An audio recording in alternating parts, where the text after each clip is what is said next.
16 mesures sur RJR. Bonsoir tout le monde, vous êtes sur RJR dans l'émission 16 mesures, j'espère que ça va chez vous. Aujourd'hui, comme d'habitude, je serai avec Augustin, comment tu vas ? Salut tout le monde, ça va et toi ? Ouais, ça va super. Je serai aussi avec Paul, comment ça va ? Ouais, ça va super bien. Parfait. Et Cillian, comment tu vas ? Coucou, super. Parfait. Donc, au programme, 4 projets, 4 petites chroniques. On va parler de son best, Augustin. C'est ça, sur son nouveau projet Immersion 2. Puis après, on passera par Paul qui va nous parler de Denzel Curry. Ouais, exactement, son dernier album qui est sorti la semaine dernière. Ouais, et on finira par Nos Futurs de Witt, dont je vais vous parler. Avant ça, Cillian voulait nous parler du Roi sans couronne. Oui, c'est ça, Zonard des étoiles. C'est ça, de Nesbill, du coup. Oui. Et on va tout de suite s'écouter un extrait. C'est Intro RSC de Nesbill. À tout de suite.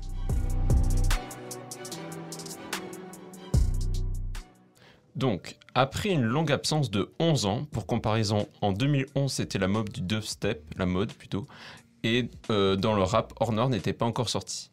Il revient avec un album intitulé Zonard des étoiles. Pour ceux qui ne connaissent pas Nesbill, je vais vous raconter son histoire, mes petits loulous. Nesbill, né en 1978, même année que DC's, coïncidence, je crois pas, non, vit son enfance entre le 92 et le 93 avec des parents séparés. En 96, il crée un groupe avec Zesso et Corias nommé Dissident. Avec ce groupe, il se rapproche du label 45 Scientifique, où il devient le disciple de Booba et Ali. Lorsque Booba décide de partir du label, Nesbill le suit et rejoint le groupe 9 de I, où il devient son protégé en quelque sorte, et a le droit d'apparaître sur ses premiers albums de Booba. Quelle chance! Mais, comme un aigle américain, il a envie de prendre ses ailes. Donc, sort son premier album en 2006, Mélodie des briques. Son album ne marche pas du tout, car à cette époque, tout le monde pirate les albums, et le rap à cette époque vivait ce phénomène de plein fouet. Mais Nesbill se dit « RAF, je vais finir par percer ». Et il sort, personnellement, son meilleur album, Roi sans couronne, qui popularise l'expression appartenant à la génération maudite, et qui n'ont que du succès critique, pas du tout pécunier. Et là, toujours pas de succès. Mais il n'abandonne pas, il sait qu'il va arriver. Donc après avoir le succès de l'album Perdu d'avance par le rappeur Orelsan, un rappeur que tout le monde a oublié d'ailleurs maintenant, en 2010, il coproduit avec Scred, fait plus de refrains, invite Lafouine et Orelsan, et là, toujours pas de succès. Mais il n'abandonne pas cette fois-ci, et il sort l'année d'après un album qui va changer sa vie, Ness, j'ai menti, toujours pas de succès. Il prend alors une longue pause et revient en 2020 sur l'album de La Machine de Jul pour préparer son retour. Bon Cillian, c'est bien tout ça, mais il y est bien l'album ? Eh bien mon petit, d'abord, ratio, et laisse-moi te dire. Nesbill, c'est un très bon rappeur. Il a une écriture très imagée, par exemple, on ne revient pas en arrière, l'encre ça sèche vite, et reste toujours sincère. Et Zonard des étoiles ne déroge pas à la règle. Comme il le dit si bien, il est le meilleur rappeur inconscient du rap conscient. Avec cette longue pause, il livre dans cet album sa vie avec toutes les épreuves qu'il a dû passer et maintient sa fonction de représentant de la ville difficile de son quartier, comme l'addiction, la mort des proches ou la trahison. Il est tellement réaliste que dans le morceau avec Orelsan, il raconte la vie sous le Covid, ce qui est original dans le rap, assez bizarrement. Toutefois, il reste positif et malgré tout ce que tu as traversé, tu arrives toujours à te relever.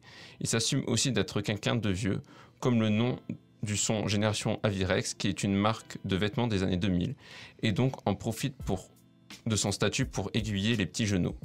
Et cette position de vieux assumé, il le fait aussi dans les feats, où il n'essaye pas de s'adapter, mais laisse faire les feats s'adapter à lui. Au passage, le couplet de Z, je ne m'y attendais pas du tout. Ce qui est réussi, c'est aussi les refrains, il manie mieux la mélo, il n'est plus obligé d'inviter des chanteuses R&B ou pousser l'autotune au maximum. Personnellement, j'ai vraiment aimé cet album parce que j'apprécie vraiment le rappeur derrière. Et je trouve qu'il est toujours en forme malgré ce temps d'absence et j'espère qu'il aura un succès qu'il mérite. Alors Alexandre, t'as aimé la ref à Memento ? Oui, c'était bien, mais j'ai surtout apprécié le projet, que j'attendais pas du tout d'ailleurs.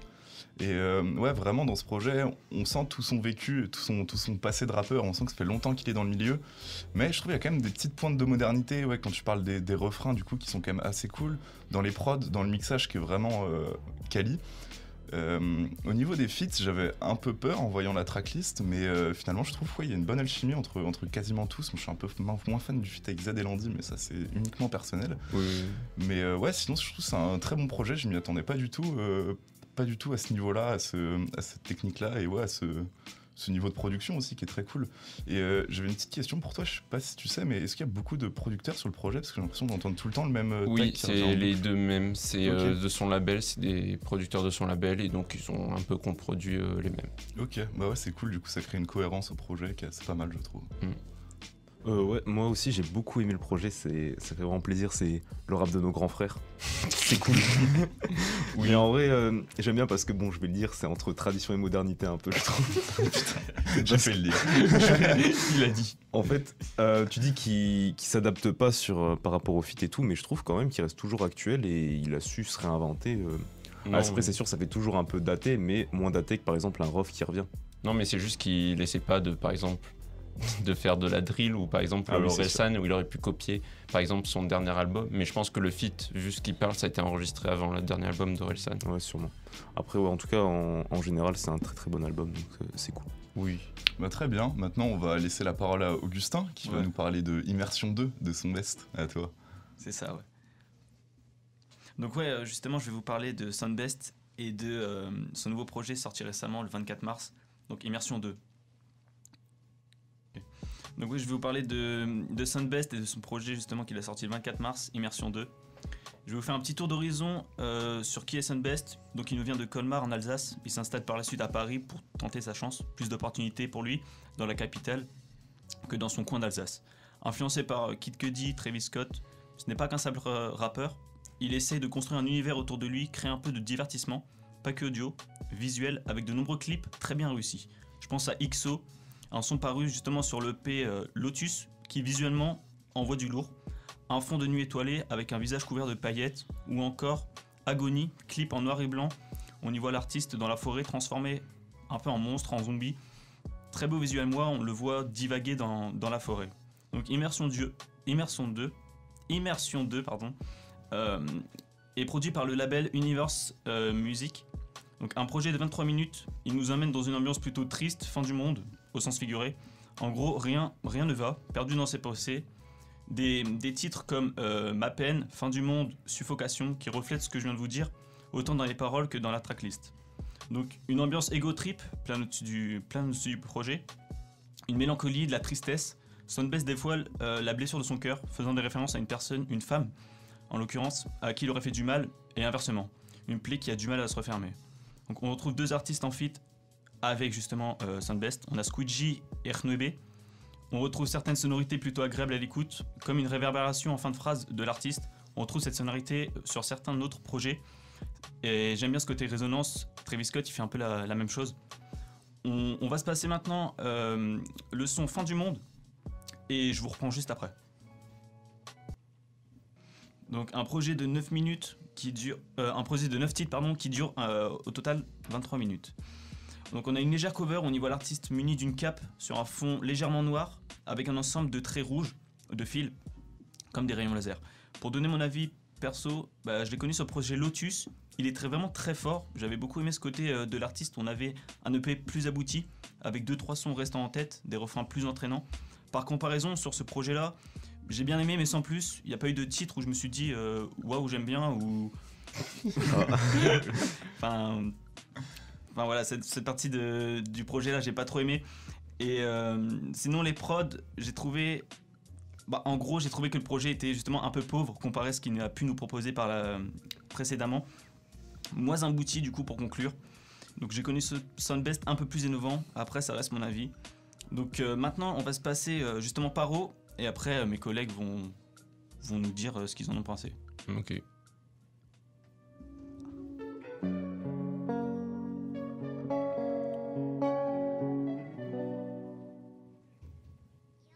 Donc on vient de s'écouter Paro de Soundbest et maintenant je vais vous demander ce que vous en avez pensé. Je vais commencer. Moi, j'avais déjà écouté Soundbest d'ici de là, mais là, c'est le premier projet que j'écoute. Et quand tu m'as dit, Travis Scott, américain, j'ai vraiment aussi entendu du Dinos. Vraiment. Après, c'est peut-être parce que, bon, peut-être parce que c'est du manque d'originalité que ça ressemble à du Dinos. Non, loin de dire que Dinos n'est pas original, mais oui, il essaye vraiment de capter un maximum de public. On dirait vraiment un mix entre Dinos et la New Wave, par exemple le 99, je trouve. Ouais. Donc c'est un projet qui s'écoute, mais c'est sûr que je vais pas le réécouter volontairement. J'attends plus de découvertes, enfin qui se mettent de nouvelles sonorités, qui testent d'autres choses. Là. Il n'a pas trop voulu innover, enfin j'ai trouvé perso. Bah, pour le coup, je te conseille son EP précédemment, Arcane, où du coup, qui est dans la même veine que Lotus, très mélancolique, très triste. Ouais. Du coup, Arcane qui est par rapport aux atouts des cartes, surtout par rapport au numéro 13, la mort. Pas la série. Donc ouais, du coup. C'est pas très. Non. Et ouais, et du coup, là, je trouve qu'il est parti plus sur des vibes un peu été, un peu son plus dansant qu'avant, où vraiment c'était que de la tristesse, que de la mélancolie. Donc ouais, je trouve ça cool en plus en ces temps de printemps. Oui. je trouve ça plutôt cool du coup qu'il essaie de se diversifier un peu plus, même si ouais ça reste assez classique, mais pour moi c'est un projet qui marche bien du coup, qui est assez court, qui s'écoute bien, très bien mixé, il y a des trucs, pas mal de trucs à prendre quand même si je pense que je préférais Arcane du coup pour plus son côté mélancolique et triste, mais bon c'est uniquement personnel. Donc je vous propose qu'on passe à la suite et on va maintenant s'écouter Melt Session 1 de Denzel Curry. À tout de suite.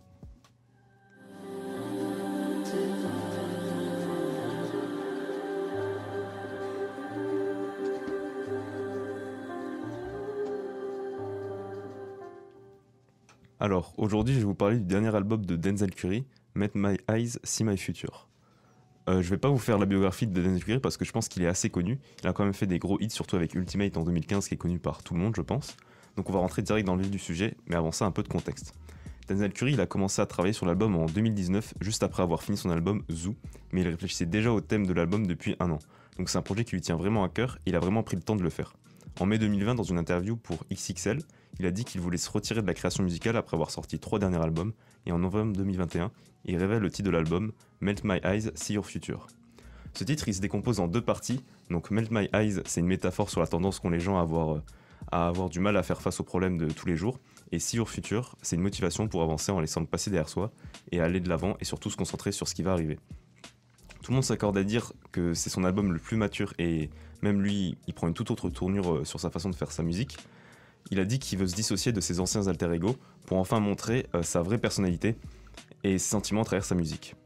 Et ça peut peut-être aussi s'expliquer par le fait qu'il veut, avant de partir de la création musicale, laisser une vraie part de lui dans son œuvre. Il a dit dans ses interviews, je n'essaye pas d'être Zeltron, je n'essaye pas d'être Aquarius Killa, je n'essaye pas d'être Raven Miyagi, j'essaie d'être aucune de ces personnalités, je suis Denzel, je suis un être humain et j'ai des sentiments. Donc tous ces noms qu'il vient de citer, ce sont les surnoms qu'il avait en fonction de ses projets, un peu à la manière de MF Doom pour les connaisseurs. Et d'ailleurs, c'est une partie importante du projet et de Denzel Curry. En général, il a beaucoup d'inspiration et ça lui a permis de façonner son écriture en s'inspirant des meilleurs. Il fait de référence à MF Doom en disant « Je suis un roi RIP King Ghidorah », qui est un alter de MF Doom. Et il y a aussi des références au Wu-Tang dans son ancien surnom Aquarius Killa. Il veut se détacher donc de ses alters et il le fait en proposant une nouvelle approche de sa musique. Cet album, il n'a rien à voir avec ses anciens projets, qui étaient vraiment énergiques, je dirais, se taper dans tous les sens, mais en restant toujours très profond. Là, c'est beaucoup plus posé, l'album prend son temps et les instruments accompagnent parfaitement sa voix, ce qui nous fait un tout très réussi. Il dit dans un son que c'est pas du rap, c'est du bebop. Donc le bebop, c'est un style de jazz qui est très rapide et qui laisse les musiciens improviser. Et c'est bien l'image du projet, je trouve. On a cette ambiance un peu jazzy et les instrus sont jamais régulières dans un même morceau, comme le flow de Denzel Curry d'ailleurs. Et aussi, cette phrase-là, ça fait une petite référence à Cowboy Bebop, un animé dans un monde futuriste mais avec certains codes du Far West, qui est vraiment bon d'ailleurs. Et aussi cette esthétique du Far West futuriste, on le retrouve dans le premier clip de l'album, donc vraiment, tout est lié. Pour les textes, je vais en parler rapidement, mais c'est vraiment très bon. Il parle des sujets importants qui lui tiennent à cœur, il parle des problèmes qu'il a dans Troubles avec T-Pain, en disant « j'ai des problèmes que la drogue ne peut pas réparer ». Et dans tout l'album, on a une certaine introspection. Logique vu le tournant de sa musique. Il parle aussi beaucoup de l'acceptation des autres et de sa progression par rapport à sa musique. De manière globale, c'est ce que j'ai surtout retenu, c'est ses flows. Il est vraiment complet et c'est appuyé aussi par la diversité des prods durant tout l'album. On a vraiment de tout, des sons un peu boom bap, on a des trucs vraiment énergiques comme Ain't No Way, où on retrouve plein de featuring, et aussi des sons drum and bass sur Zaitochi avec Slowthai. D'ailleurs, sur ce dernier, on a Slowthai qui fait seulement le refrain en répétant une phrase avec une voix totalement déformée. Sur le dernier album de Slowthai, on avait la même chose, mais cette fois c'était Denzel Curry qui faisait le refrain, avec la voix pareil complètement déformée. Donc voilà, je trouve cette collaboration assez cool. En parlant des featuring, il y a vraiment rien à redire, aussi bien sur les instrus que les chanteurs. Au prod, on a des gens excellents, pour citer les plus connus, parce que je peux pas tous les citer. On a par exemple Kenny Beats, qui avait déjà fait 2 projets communs avec Denzel Curry. Et il y a aussi JPEG Mafia, qui est un excellent producteur et rappeur. Tout est parfaitement maîtrisé dans l'album, et ça donne un ensemble très satisfaisant, donc je pense qu'on est sur l'un de ses meilleurs albums. Voilà, je vais conclure cet album en passant un autre extrait d'album. On va écouter tout de suite Sanjuro de Denzel Curry avec 404. Donc on vient de s'écouter Sanjuro de Denzel Curry avec 454, et là je veux savoir, qu'est-ce que vous en avez pensé de l'album ? Je vais commencer. Du coup, Denzel Curry, c'est quelqu'un qui a vraiment pas vraiment une longue période, mais plusieurs rebondissements au niveau de ses albums, plusieurs ambiances différentes. Par exemple, il avait fait décoller par un hit, puis après il avait fait un album plutôt concept en 3 parties. Et donc là, il vient avec un album qui est totalement différent. Ce que j'aime bien, c'est qu'il a abandonné son ancien flow qui est de rapper vraiment fort. Enfin, il n'a pas totalement abandonné, mais rapper fort vite, qui est un peu sa marque de fabrique. Et moi, j'aimais pas trop ça pour une ambiance plus détendue. Où là aussi, il en profite pour faire un bilan sur lui-même et sur la société en général, plus sur les États-Unis quand même, où il devient assez politisé, on va dire. Et c'est vraiment, je pense, son album le plus abouti, où il sait vraiment ce qu'il faut faire, il sait vraiment ce qu'il veut. Mais par contre, il y a un truc que j'ai pas trop compris, c'est toute la DA de type Japon. Je n'ai pas compris le rapport avec le son. Je pense que ça lui tient juste à cœur, il aime bien l'ambiance. Oui, aussi bien dans les clips que dans ses références. Il fait plein de références à des anciens trucs, des personnages japonais, de trucs de science-fiction de l'époque, genre années 50 et tout. Donc. Oui, donc pour la DA, moi je pensais que j'avais raté un truc avec le concept de l'album, mais non. Voilà. Moi, pour toucher quelques mots, ouais, franchement, j'ai bien aimé le projet. J'ai très bien apprécié, autant dans les ambiances que Denzel Curry, on retrouve un flow vraiment modulable. Et j'ai vraiment bien aimé. On a des prods bien mixés. Et on sent que l'album a vraiment été bien peaufiné. Et pour revenir un peu sur un son, c'est Walkin. Ouais, Walkin. J'ai bien aimé l'ambiance avec une femme chantonnant derrière. J'ai vraiment kiffé ce morceau-là, en fait. Et le beat switch aussi en milieu du morceau, il est cool. C'est ça. Pour le coup, moi je m'attendais pas du tout à ce genre d'album. Je connaissais le Denzel Curry qui fait des bangers avec des grosses basses. C'était pas du tout ça. Ça m'a un peu surpris, mais ça m'a pas déplu pour autant. En fait, c'est vraiment un album très calme, très assez doux finalement. Il a ramené une très bonne line-up de rappeurs en featuring, je trouve. Donc ouais, c'est vraiment un projet que j'ai bien kiffé. J'aurais bien aimé un petit banger, gros truc. Ouais, il y en a quelques-uns qui bougent un peu, mais c'est sûr, c'est pas le thème de l'album. Peut-être aigri, il a peut-être envie de passer à autre chose aussi, je pense. Moi, je pense. Donc voilà. Et maintenant, on va passer à la suite. Je vais vous parler de Wit et de son album No Future. Donc, à l'occasion du retour de No Future sur les plateformes de streaming qui a disparu pendant un petit moment, quasiment 6 mois, je crois, pour des soucis de droit d'auteur. Bref, c'est pas très important. Je me suis dit que j'allais vous parler de Wit et de son dernier EP, No Future. Avant ça, si vous ne connaissez pas l'artiste, je vais vous le présenter. Donc, il est né à Montpellier en 96. Wit, c'est un rappeur-producteur qui a commencé assez jeune, puisqu'à 15 ans, il écrit ses premiers textes, alors sous le nom de Kid. En 2015, c'est à cette période-là qu'il rencontre son acolyte de tout temps, Laylo, ainsi que TBMA, l'équipe qui les accompagnera pour visuels, clips et autres directions artistiques. En 2015, il sort un EP en commun avec Laylo, nommé Digital Night, un EP que je me suis fait le plaisir d'écouter pour l'occasion, et je trouve qu'il est un peu hors du temps, c'est-à-dire que l'univers des deux artistes est déjà plutôt bien construit, contrairement à ce qu'on pourrait penser. Il y a une super alchimie entre les deux, et franchement, il y a des phases qui m'auraient pas choqué s'ils avaient été sur un projet plus récent. Le souci de cette EP, c'est les prods, vraiment à part certaines, c'est des bruits et des sonneries, et pourtant vous savez à quel point je suis friand de ce genre de truc. Là, pour moi, c'était un peu trop. Ils avaient clippé certains sons de la tape, mais ils les ont supprimés il y a déjà quelques temps, et c'est dommage, c'était assez drôle de les voir tout jeunes, essayant de développer leur univers visuel qui n'était franchement pas déconnant. Bon, j'avance un peu dans le temps. Après ça, Wit sort pas mal d'EP de 5-6 titres entre 2015 et 2017 où il affine son style et il y a vraiment des trucs super intéressants dessus. Tout n'est pas à prendre, mais si vous aimez l'artiste, je vous conseille d'aller fouiller un peu sa discographie. Pendant cette période, il continue les collabs avec Laylo et produit même pour lui, notamment Villa sur la côte, un gros banger de Digitalova. Bref, à partir de ce moment-là, il fait une petite pause de 2 ans pour sortir en 2019 Neo et c'est là que le monde a compris. Avec 5 producteurs, Dioscure, ELK, Stu, Rolla ainsi que lui-même pour les 4 dernières tracks, il sort un EP avec une ambiance nocturne allant de l'inquiétude d'être perdu à une ambiance onirique. Et ces sensations ne sont pas dues à des métaphores ou autres descriptions du dehors, comme contrairement aux balades nocturnes qu'on pouvait avoir dans Memento de Jazzy Bass. Ces sensations nous viennent de par les prods, de par le flow, de par la voix de Witt. Un projet que je ne peux vous conseiller sincèrement. 6 mois plus tard, il nous envoie Sirius, un CD tout bonnement incroyable, avec une certaine dichotomie entre les prods et le texte. On a vraiment des textes très tristes, très pessimistes. Le projet commence d'ailleurs par « J'ai laissé mon sourire s'enterrer, ce sera pas la pire de mes erreurs ». Et ça contraste avec les prods qui, elles, sont assez lumineuses. Pour le coup, c'est vraiment un projet que j'apprécie et je trouve que c'est une super porte d'entrée pour rentrer dans l'univers de Witt. Donc évidemment, je vous conseille. On va maintenant rentrer dans le vif du sujet, c'est-à-dire nos futurs. Avant ça, je vais vous laisser un extrait, ça s'appelle « Ailleurs ». C'est produit par lui-même, c'est l'intro du projet. Et pourquoi ce titre-là en particulier? Bon, déjà, c'est l'un de mes préférés et je trouve surtout qu'il résume bien le projet. C'est sombre, c'est pessimiste, presque apocalyptique. Allez, on se laisse sur Ailleurs de Witt, à tout de suite dans 16 mesures. On vient de s'écouter Nos Futurs de Witt, issu de Nos Futurs. Non, on vient de s'écouter Ailleurs de Witt, issu de Nos Futurs. Plutôt, c'est plus simple. J'espère que ça vous a plu et je vais vous parler maintenant de ce projet. Donc on va commencer chronologiquement. Le 26 juin 2020, il sort Viper, avec un clip où on le voit dans une Viper. C'est un modèle de voiture datant de 94.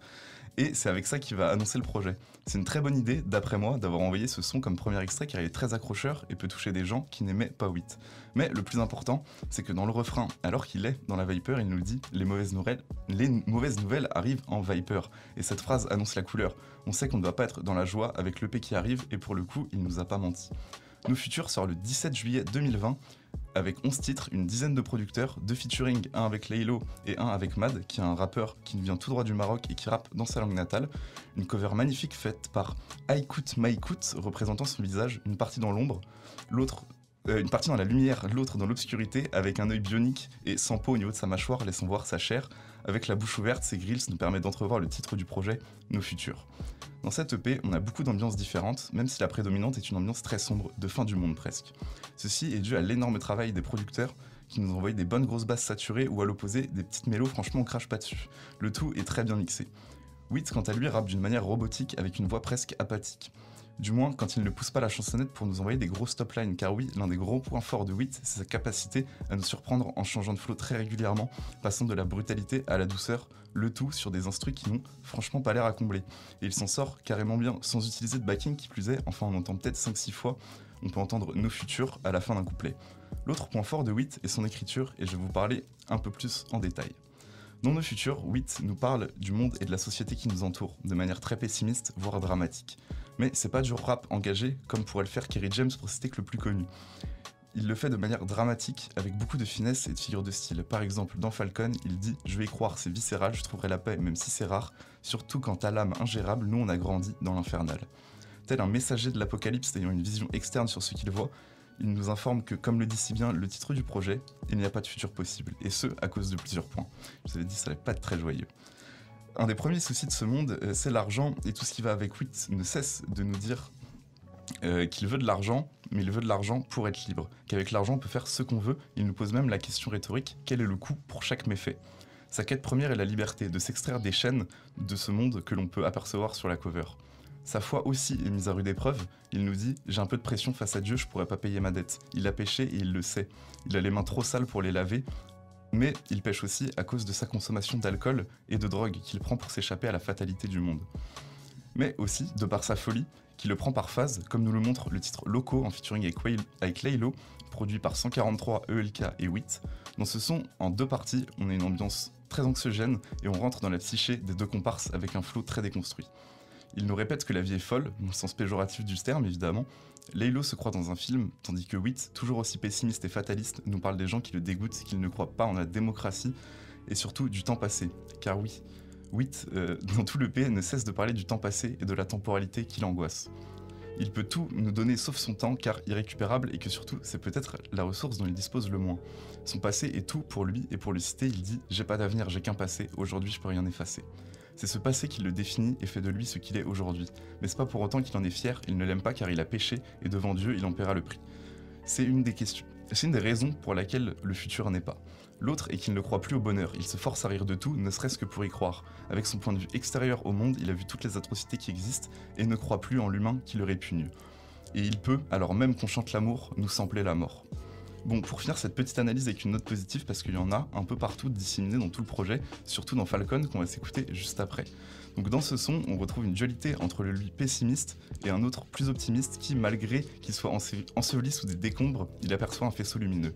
Dans le refrain, il nous dit « Il y a de l'espoir, mais il y a peu d'espoir, mais il y en a autour de toi, faut pas le voir pour le croire, faut le croire pour le voir. » Dans une interview, Witt nous dit que ce projet n'est pas une fresque pessimiste sur le monde, mais une fresque réaliste sur celui-ci. De l'espoir, il y en a, chacun à notre échelle peut faire changer les choses pour rendre ce monde meilleur, il faut juste y croire. Bon, c'était une petite analyse de nos futurs, je passe à côté de plein de choses car ça aurait fait un peu trop, mais je vous invite à écouter le projet et à vous faire votre propre interprétation. Maintenant, on va s'écouter Falcon de Witt, c'est le deuxième titre de nos futurs, c'est produit par Facurox, j'espère que vous allez kiffer, à tout de suite. Donc on vient de s'écouter Falcon de Witt et avant de passer la parole à mes petits camarades, je vais conclure sur nos futurs. Comme vous l'avez compris, on a là un album très sombre, aussi bien dans la musicalité que dans les lyrics. Witt a une vision très pessimiste mais très sensible du monde qui l'entoure. Il arrive parfaitement bien à nous faire rentrer dans son univers presque cyberpunk avec des phrases cinglantes et fortes de sens. Bref, c'est un des projets qui m'a le plus marqué en 2020 et ça m'a fait plaisir qu'il soit enfin libérable sur les plateformes de streaming et franchement, je ne peux que vous conseiller. Donc maintenant, je vais vous demander qu'est-ce que vous en avez pensé, Augustin ? Ouais, bah, j'ai trouvé le projet vraiment bien. Et après une chronique aussi bien détaillée, je pense que je vais me penser un peu plus sur le sujet. Oh, merci. Parce que j'ai écouté sans forcément voir le message qu'il y avait derrière. Je savais qu'il y avait un univers, mais avec autant de références, comme tu l'as dit, et d'ambiance, etc., je vais me pencher un peu plus dessus. Et sinon, ouais, en termes d'ambiance, côté démoniaque, on entend par moment un petit diablotin qui crie sur un des sons. Donc ouais, il nous emmène dans une ambiance plutôt mystique et j'ai vraiment bien aimé, surtout le feat avec Laylo sur la prod qui change presque tout le temps, j'ai l'impression. Et ouais, je connaissais pas nos futurs et Witt, je le connaissais pas vraiment. J'ai dû écouter 2-3 sons, mais j'ai bien kiffé. J'ai très bien kiffé. Ok, bah cool. Sillon ? Ben, en fait, avec Laylo, ils parlent tous les deux du futur, sauf que Laylo, il a plutôt un futur à la Matrix, avec un futur plutôt positif, alors que lui, il a vraiment un futur négatif. Et vraiment, il met vraiment bien en place son ambiance, tout son univers. Après, c'est surtout sur les reproches ou sur la critique de la société. C'est assez banal comme critique, je trouve. L'argent, la police, le gouvernement. C'est du classique, mais moi, Ouais, c'est les tournures de phrases qui me touchent parce que je trouve qu'elles sont vraiment bien. C'est juste que quand nos futurs... Après, il reste quand même sur une idéologie anarchiste, je trouve. Mais surtout, c'est son principal sujet et qu'il le développe aussi peu. J'aimerais bien avoir des avis plus poussés, pas aussi où tout le monde peut s'identifier, quoi. Mais sinon, ça reste un très bon album, très bien produit. Et oui. Moi, j'ai juste envie de rebondir sur ce que tu viens de dire. Sinon, juste, tu as dit c'était banal et tout. Je pense que le plus important, c'est pas forcément le fond, c'est plus la forme dont il le dit. Oui. Je trouve que ça fait plutôt bien. Et aussi, ouais, l'univers est sympa, comme vous, j'ai bien aimé. Surtout le son qu'on vient d'écouter là, il était vraiment cool. C'est mon préféré, celui-ci. Cool. Non, mais moi, Witt, j'en attends beaucoup par le futur, parce que du coup, ça va faire 2 ans qu'il a pas sorti d'album ni même de son solo. Il a juste fait quelques feats, notamment avec son label Jeune à Jamais, qu'il a signé en 2018. Je suis pas sûr de l'avoir dit. Et ouais, sinon, il a juste enchaîné les featuring, du coup, avec Laylo, toujours, avec du coup Zuku, Daigo, qui est un producteur qui est sur l'album, ou encore Mad. Et franchement, à chaque fois, tous ces couplets me touchent et je les trouve plus ou moins tous cool. Donc ouais, j'attends grave la suite. Peut-être qu'il nous propose un truc peut-être plus complet avec plus de titres, parce que ce projet Nos Futurs, il en parlait comme d'un simple EP, alors que je le trouve quand même très travaillé. Du coup, j'aimerais beaucoup le voir sur un album plus long, peut-être 17 titres, dans son propre univers, propre à lui. Et aussi, ouais, je trouve c'est un peu dommage qu'on le rapproche tout le temps à Laylo. En même temps, les deux sont un peu indissociables. Je le trouve un peu dans l'ombre de Laylo. Et je trouve un peu dommage parce qu'il a quand même son univers à lui, sa patte graphique, c'est pas juste une copie de Laylo, quoi, comme on pourrait l'entendre.